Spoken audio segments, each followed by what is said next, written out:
માટે વિચારવું જોઈએ. ભગવાન સ્વામિનારાયણ એવું કહે છે કે હે મારા આશ્રિત ભાઈઓ, પરમહંસો, બ્રહ્મચારીઓ, પાડાઓ, અયોધ્યાવાસી બાયો ભાઈઓ, હું કરુણા કરીને, હું તમારા ઉપર દયા લાવીને, હું તમારા બધા જ ગુનાઓને માફ કરીને, હું તમારી બધી જ ભૂલોને ભૂલીને તમને કોઈ એવું હૃદય આપો તો એ હૃદયને તમે સમજવા માટે પ્રયત્ન કરજો. મેં તમારા ઘણા ગુના માફ કર્યા, ઘણી ભૂલો માફ કરી, તમારા કોઈ કરણી કર્મ સામે મેં જોયું નહીં, અને તમારો જન્મારો સફળ થઈ જાય, જીવન સફળ થઈ જાય, એના માટે મેં તમને કોઈ એવું સંત દિલ આપ્યું. અને એ સંત દિલને હું ને તમે ના સમજી શકીએ તે દિવસે ઠાકોરજીને પણ ભારે લાગે પોતાનું જીવન. એવું ઠાકોરજીને ભારે લાગે. એવું એ તો બધી ઉપાધિથી મુક્ત છે, એને કોઈ ઉપાધિ નથી પરમાત્માને. વચનામૃત ગ્રંથ એમ લખે છે કે ભગવાન માયામાં પ્રવેશ કરે ને તો માયા પણ નિર્ગુણ થઈ જાય છે. એવું તે પરમાત્માને શું ભારે લાગે? પણ લાગે કેમ? તો કે આપણો મોક્ષ, આપણું મૃત્યુ સુધારવા માટે આપણને એક દિલ આપ્યું, અને એ દિલને આપણે વાંચી ન શક્યા.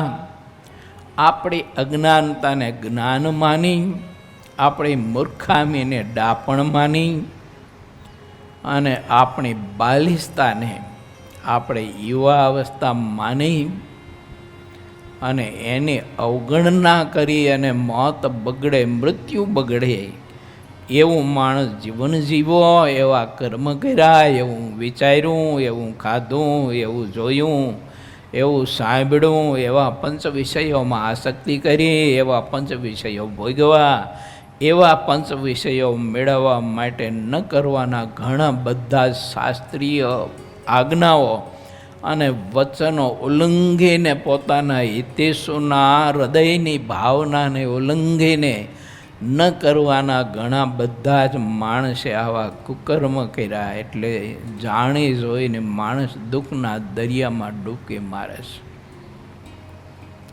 વિચારીએ આપણે ને કે ભગવાને દયા કરી, કૃપા કરી, આપણા પૂર્વજન્મના ઘણા બધા એવા પાપ હશે.